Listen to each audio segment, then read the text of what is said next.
nouns, singular and plural. A noun can refer to one or more than one person, animal, place or thing.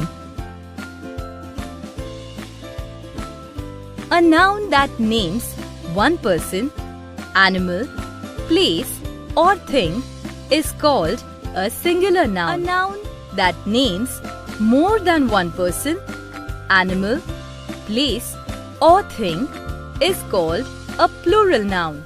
Good evening everyone. I am Rania Srishtiala from the Singular Plural School. Today I am here to explain my topic, noun. Do you know what is noun? I will tell you. Noun is a name of a place, person or a thing.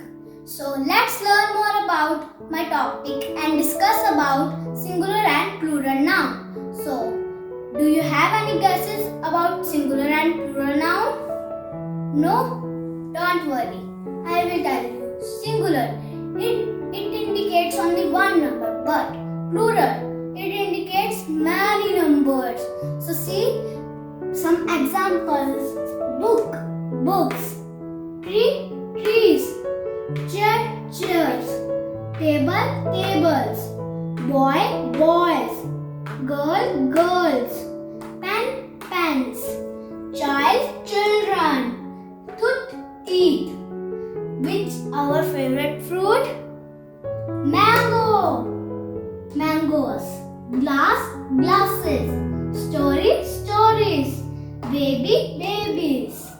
So thank you. I hope you like my video. Stay home, stay safe.